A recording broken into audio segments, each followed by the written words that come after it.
Muy buenas a todos, hoy vamos a ver una pequeña introducción al anime Vinland Saga. Este anime consta de 24 capítulos en su primera temporada y, al día de la fecha, se encuentra en emisión la segunda temporada que nos dejará con un total de 24 episodios más, por lo que en total vamos a tener unos 48 capítulos. Es un anime de género seinen, histórico, drama, aventura y acción, por lo que podemos darnos una idea de lo que nos vamos a encontrar. La obra fue producida por el mangaka Makoto Yukimura, quien ha publicado otras obras que nos llegaron a la fama. La compañía a cargo de la primera temporada es nada más ni nada menos que Wit Studio, conocida por animar Owari no Seraph, uno de mis animes preferidos, Spy X Family y el titán de titanes Shingeki no Kyojin. Algo para destacar son las bandas de su opening y ending, comenzando por la banda Survive Said the Prophet con el tema Mukanshio, un tema que en lo personal me parece una obra de arte y que en la letra nos cuenta mucho de la historia que a continuación vamos a tratar. No es el primer opening que protagoniza nuestra banda, sino que debutó con Banana Fish, el cual pasó sin pena ni gloria. Con el ending es una historia un tanto diferente, ya que la banda encargada es Aimer con el tema Torches. Si bien es conocido, este no fue su trabajo estrella. Muchos conocen la banda por ser protagonista de varios openings, como Fate Stay Night con el tema Brave Shine o Senkyu Sanka, siendo el tercer opening de Kimetsu no Yaiba y la obra maestra de la banda en cuanto al mundo de anime. La carrera de Aimer es mucho más extensa en cuanto al anime, pero me parecieron los dos temas principales a destacar. Si se preguntan por spoilers, no, ni el opening ni el ending tienen spoilers relevantes, por lo que es seguro verlos y disfrutarlos desde el minuto 1. Comenzando con una pequeña introducción, conocemos a Thors, llamado Troll de Joms, un personaje carismático y realmente fuerte, haciendo honor a su apodo en el medio del combate difuso, fingiendo su muerte y desertando del mismo. Si bien es una escena corta, podemos ver lo que caracteriza al personaje, su rudeza y su habilidad en combate. Pero sin demorarnos, adelantamos la historia unos años. Avanzamos 15 años en el futuro y nos encontramos en Islandia, en el año 1002 después de Cristo. Y aprovechando que nos dejan un año puntual, vamos a pausar un minuto con la historia del anime para ver un poco de historia del mundo real. Los vikingos tuvieron lugar entre el año 800 y 1050 después de Cristo.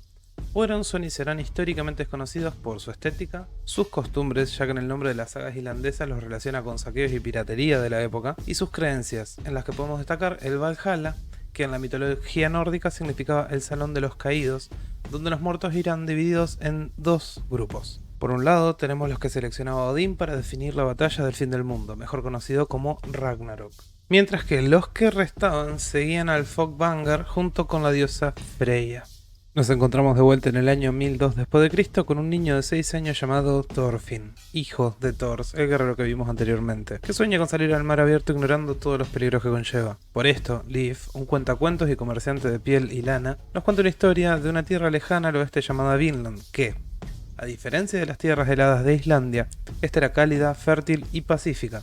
Todo transcurría con total normalidad cuando de pronto aparece un esclavo que deambulaba por la aldea, quien se encontraba escapando de Halfdan, un sangriento tirano que nos iba a dejarlo huir tan fácilmente, siguiéndolo hasta justamente dar con Thors. Las embarcaciones se enfrentan en una fuerte discusión, terminando con la compra del esclavo por un precio mucho mayor al original, solo para mostrarnos un cambio en la personalidad de Thors, mostrando compasión por el hombre moribundo. Con el esclavo agonizando, Thor nos cuenta sobre Vinland, otorgándole credibilidad a la historia de Leif y pudiendo al fin el esclavo descansar en paz. Y acá volvemos a la historia. Los esclavos eran normales en ese momento. Podían ser capturados en batalla, por ser hijos de otros esclavos, o inclusive por deudas. También nos encontramos con que Leif Erikson fue un explorador vikingo. Justamente vivió del año 970 al 1020, lo que en el anime nos dejaría con un adulto de 32 años. Y fue considerado uno de los primeros en llegar al continente americano, incluso antes que Cristóbal Colón en 1492. Y así, a lo largo de una exploración extensa, es como descubre tres áreas. La primera es Helluland, tierra de piedras planas. La segunda es Markland, territorio cubierto por bosques. La tercera, y es la que a nosotros nos interesa, es Vinland, que en la historia real se trata de tierra de viñas, que es donde se termina instalando. Y de vuelta al anime comienzan las historias paralelas donde los ingleses emboscan a los daneses mientras tomaban un baño, realizando una masacre y dejando a la vista una guerra entre dos bandos, del cual vamos a retomar más adelante. Volvemos a Islandia y podemos ver a los niños entrenando con espadas y escudos de madera, donde Thorfinn, junto con su amigo de la infancia, son los primeros en caer derrotados. Si bien es un detalle menor, más adelante vamos a entender por qué nos lo muestran. Una nave de guerra se acerca a la aldea, con Floki al mando del ejército más fuerte del norte, Jones Vikings. Informa a Thor sobre la emboscada de los ingleses, por lo que es obligado a participar por órdenes de Sigvladi, líder de los Jomsvikings, dejando pasar por alto el haber desertado 15 años atrás. Si bien en este punto la aldea estaba celebrando al formar parte de la guerra, Thors fue obligado a tomar esa decisión, y tiene sus sospechas al respecto. Aunque de nada le sirve lamentarse, busca guerreros para embarcar al día siguiente junto con Leif, quien pensaba hacer justamente un viaje comercial. Volvemos con nuestro protagonista Thorfinn y vemos que, motivado por la noticia, comienza a lastimar, jugando, a niños de 4 o 5 años mayores que él, por lo que despierta la curiosidad de Leif y alerta a Thors. Saltamos a Faroe Islands, unas islas entre Islandia y Noruega, en la que Floki contrata a nuestro villano Askeladd, un bandido líder de una tripulación, por 5 libras para llevarle la cabeza de Thors. Volvemos a Islandia y podemos ver a Thors con un puñado mínimo de soldados, suficiente como para solo navegar, revelando que pensaba abandonarlos al llegar a Noruega, para no arrastrarlos con él, ya que las sospechas que tiene no dejan de crecer. Sabe que lo quieren muerto por desertar y no quiere arriesgar al resto. Al salir a mar abierto, Thorfinn se encontraba escondido en un barril, por lo que es castigado por Thors, ya que no hay vuelta atrás. Navegar y combatir, ilusión que movió a nuestro protagonista a cometer uno de los peores errores de la historia. Una vez llegados a Isla Feroe, son emboscados por Askeladd, quien cierra la única ruta de escape y se encuentra de frente a nuestros héroes. Si bien nos regalan una escena de combate bastante interesante, podemos ver cómo Thor pelea sin la intención de matar, solo dejando al resto inconsciente. Habiendo identificado a Askeladd, lo desafía a un duelo, dando como resultado a Thor como vencedor. En una maniobra improvisada, Thorfinn es tomado como rehén por Bjorn, y si bien Askeladd lo admite como victorioso, Thor es alcanzado por una lluvia de flechas. Como último deseo, pide que dejen ir a los demás y que le lleven su cabeza como prueba de no haber desertado y que dejaran su aldea en paz. A continuación nos dejan con una escena donde Thor muere de pie, con Thorfinn llorando de rodillas y decide no dejar las cosas así. Askeladd junto con su tripulación roban una de las 2 naves y Thorfinn se queda en ella.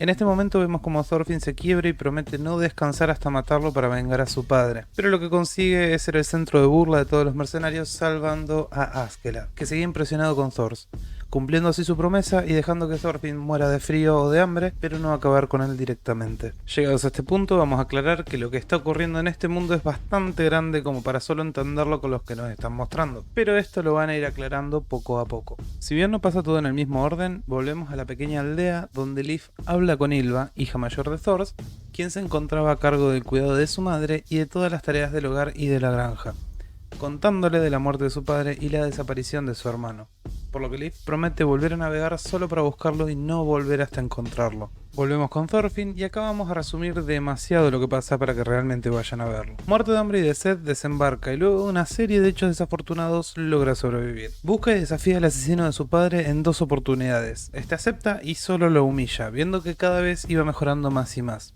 Sorprendido por el avance en el segundo combate, Askeladd le propone el derecho a duelo siempre y cuando Thorfinn lograra algo grande en el campo de batalla, motivo por el cual el anime va a empezar a tomar sentido y vamos a poder ir viendo el crecimiento de Thorfinn a lo largo de la serie, solo cumpliendo con este pedido, involucrándose directamente en la guerra por la corona de Inglaterra. En mi opinión personal, el anime usa demasiadas referencias a los vikingos reales y logra respetar los conceptos principales, dándonos una historia muy original. Si bien nos bombardean con mucha información al principio y para quienes no somos muy fanáticos de la historia real es un tanto confusa, logra marcar muy bien los bandos y los problemas que hay entre ellos, siendo muy sutiles y sin llegar a menospreciar la inteligencia del espectador, un error muy recurrente en muchas historias. Los cambios de los personajes son muy marcados y completamente reales.